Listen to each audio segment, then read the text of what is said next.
This video will be about China's Belt and Road Initiative, formerly known as One Belt, One Road.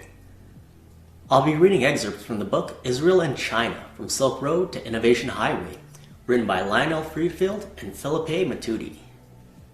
To understand Israel's role in the Belt and Road Initiative, first you have to understand Jewish history in Asia. Jewish population of Kaifeng. As the capital of the Northern Song dynasty, Kaifeng was at that time considered a major trade center along the Silk Road. In the 7th century, the city was connected to the Grand Canal, a vast waterway which formed the backbone of China's internal communications and transport system, which enabled trade and commerce to flourish further. The Jewish population prospered and built a synagogue in 1163. Jewish population of Harbin. Attracted by the chance to live freely in China and earn a living, waves of Russian Jewish refugees continued to settle in the Harbin area throughout the early part of the 20th century. The family of former Israeli Prime Minister Ehud Olmert were among the Russian-born Jewish immigrants fleeing Russia to relocate to Harbin. While the Jewish community represented only 10% of Harbin's foreign population, it controlled 50% of its business trade. Two of the leading banks located in Harbin were the Harbin Jewish National Bank and the Far East Commercial Bank. Jewish population of Shanghai. Shanghai's Jewish population increased dramatically in the second part of the 19th century following the First Opium War, with the arrival of Jewish traders of Middle Eastern origin who came from India under the protection of Great Britain. In 1850, Elias David Sassoon was the first to open a branch of his father's company, David Sassoon & Co. in Shanghai. This leading trading company dealt in numerous products including cotton yarns and especially opium, one of the leading commodities at that time, imported by David Sassoon & Co. to China. In 1880, a 15-year-old youth, now known as Sir Ellis Kadori, joined the Sassoon Group of companies in Shanghai.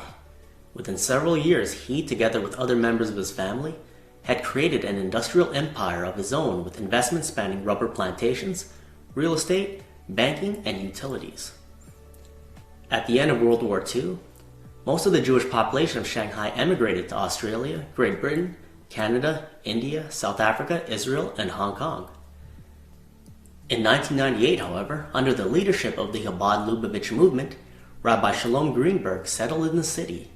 Under his stewardship and with the help of numerous organizations, Jewish life in Shanghai thrives once more. Jewish population of Hong Kong. The Sassoon and Kadori families, often described as the Rothschilds of the East, have stood at the helm of this community. Arthur Sassoon was an original member of the board of directors of the Hong Kong and Shanghai Banking Corporation, HSBC Holdings. Sir Ellis Kadori invested in the Hong Kong and Shanghai Hotels, which owns the luxury Peninsula Hotels brand, and invested in China Light and Power Company, CLP Group, Hong Kong's largest power utility. After the 1960s, Hong Kong's development as a global center of trade and finance attracted thousands of Jewish expatriates of all nationalities. A support infrastructure of outstanding facilities has grown up around this burgeoning community of more than 5,000.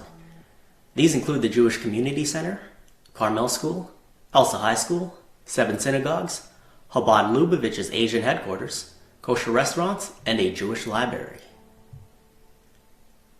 Jewish population of India, Cochin Jews. It is believed that India's first Jewish residents, mostly traders from the Kingdom of Judea, arrived in Cochin, southern India, Kerala state, following the destruction of the first temple of Jerusalem by Babylonian king Nebuchadnezzar in 586 BCE. The flow of Jewish arrivals quickened in 70 CE when the Second Temple of Jerusalem was destroyed by the Roman Emperor Titus. They established themselves in Cranganore, an ancient port near Cochin. The Indian rulers, the Saras of Cranganore, gave Jewish merchant Joseph Urban the title of Prince of the Cochin Jews. At the same time, they granted him property and tax levying rights. Jewish population of India, Baghdadi Jews. The Jewish population of Bombay was mainly composed of successful merchants and traders. The Sassoon family was one of the most prominent Baghdadi families. Its patriarch, David Sassoon, left Baghdad in 1832 to settle in Bombay. He then sent his children all over Asia, Singapore, Macau, Burma, Canton, Japan, Shanghai, and Hong Kong, to open branches of David Sassoon & Co. Jewish population of Singapore. The Singapore Jewish community was led for many years by Menashe Meyer, a Baghdadi Jew from India who arrived in Singapore at the age of 18. By 1873, he had successfully established an import-export company, eventually becoming Singapore's wealthiest person.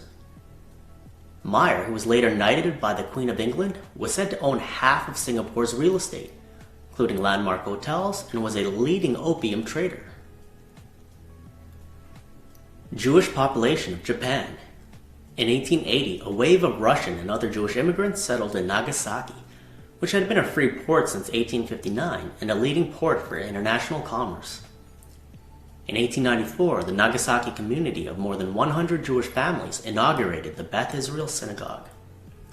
Joseph Vladimirovich Trumpeldor, a leading figure in the Zionist movement advocating the establishment of a Jewish state in the Jews' historic homeland of Israel, and one of the founders of the Jewish Defense Forces, the precursor of today's Israel Defense Forces.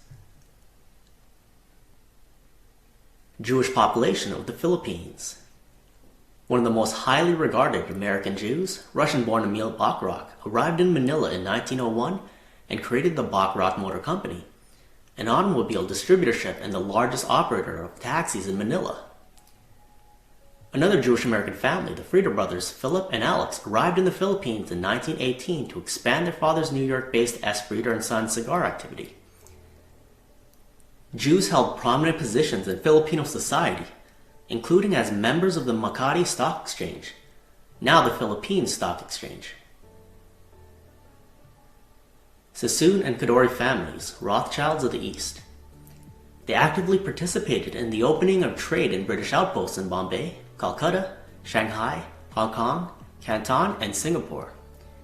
Their wealth based on commodities trading, especially opium, was invested in numerous industrial projects such as hotels, real estate, transportation, utilities, and banking.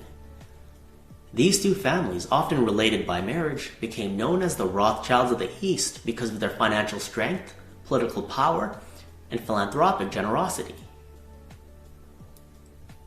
David Sassoon was the son of Selah Sassoon, who was the chief treasurer of the governor of Baghdad from 1781 to 1817 and president of the Jewish community for many years.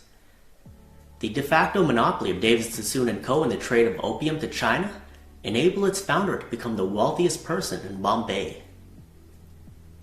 Sir Albert Abdullah David Sassoon was the eldest son of David Sassoon. David Sassoon & Co. controlled an estimated 70% of the opium traded in Bombay and Calcutta. Britain also recognized his leading contributions to public service, awarding him the Star of India.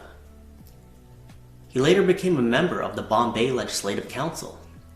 In 1872, he was made Knight of Bath, and in 1873 was granted the freedom of the City of London, following which he decided to settle in England. Sir Elias David Sassoon was the second son of David Sassoon.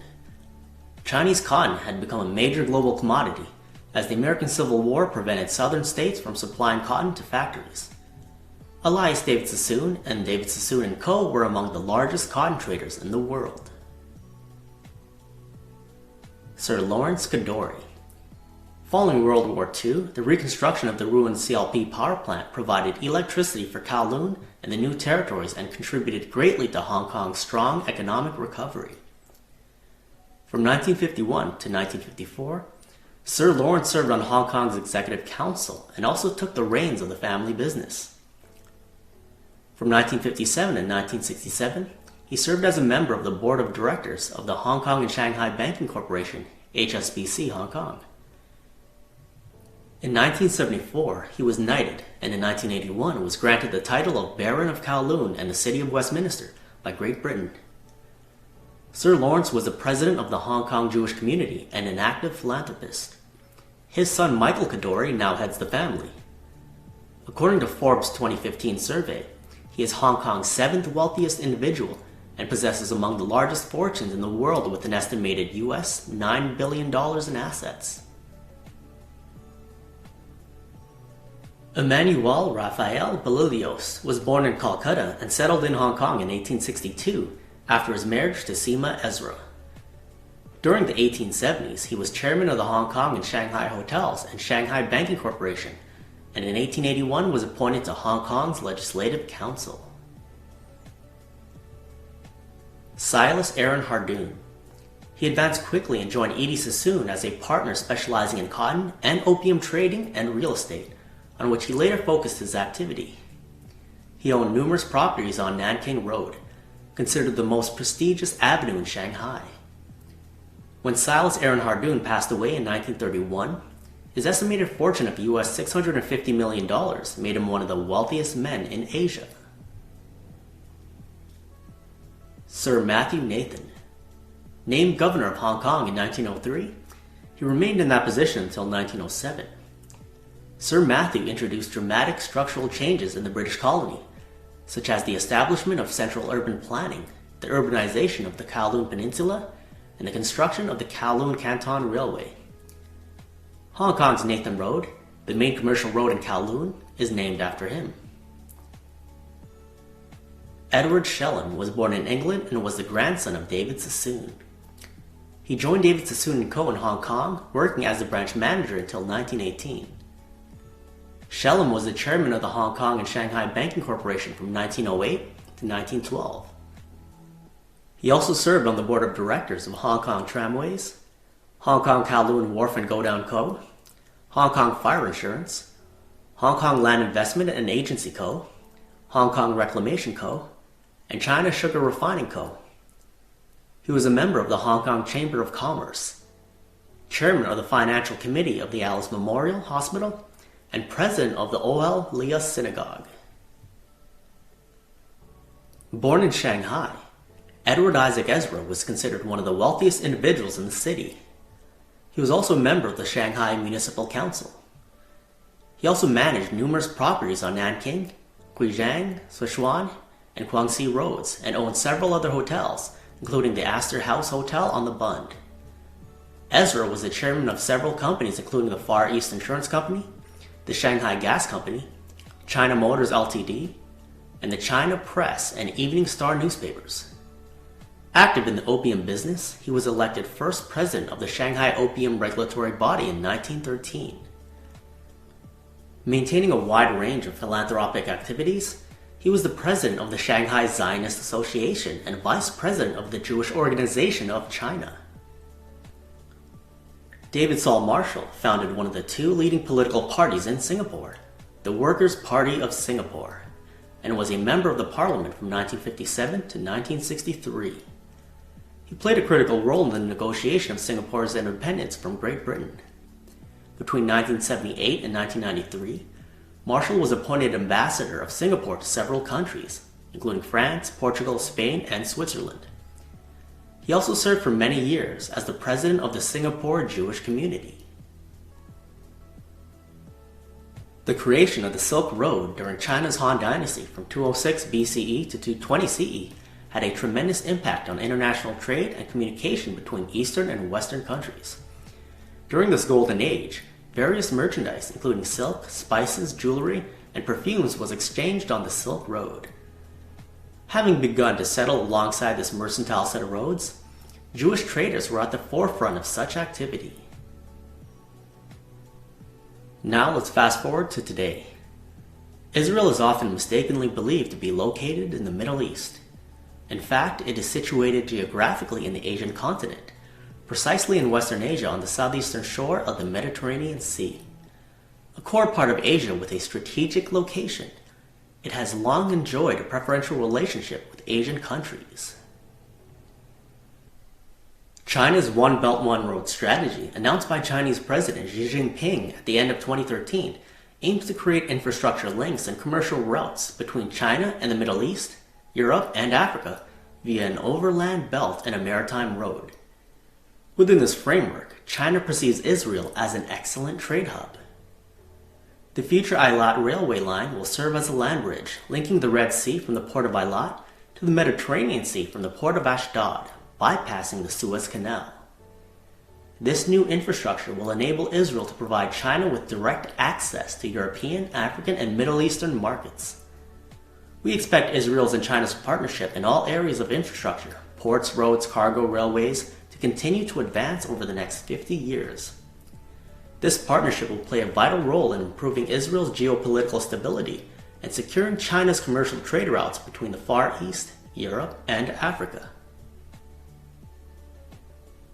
China needs Israel to secure European, African, and Middle Eastern trade routes so that they can become the leading economic power. In return, Israel benefits greatly being the middleman in all of these transactions. China is on pace to overtake the US as the biggest investor in Israel. In 2016, Chinese investment in Israel reached a record US $16.5 billion. Li Keqiang, Asia's wealthiest individual, with an estimated net worth of US $33.5 billion in 2015, is a major investor in Israel. His venture capital arm, Horizon Ventures, has been one of the most active VCs in Israel for the past few years, acknowledged as the most active investor in 2013 and second most in 2012. Horizon Ventures focuses on disruptive technologies. It has invested in many of Israel's leading innovative companies, such as Waze, VX, Tipa, and Kaima. In one of my past videos, we got into Amir Gad, an Israeli scientist who stole NASA rocket seekers from Caltech, then went back to work at Technion. Well, Technion has a technology transfer bureau known as T3, where they commercialize in-house research to investors. Problem is, some of their research is not actually in-house. Amir's case proves that some of it is stolen from the US, then re-engineered and sold off to Chinese investors such as Li Keqiang. Li donated US $130 million to the Technion Institute of Technology in 2013 through the Li Keqiang Foundation. This donation is the largest ever made to the Technion and one of the largest made to any Israeli academic institution. Israel has been stealing Western technology and selling it to Russia and China for decades. If anyone is new to this issue, there is ample evidence in my documentary, Putin, Bibi, and the Bolsheviks. Russia and China want a desirable world order where most countries rely on them instead of the US.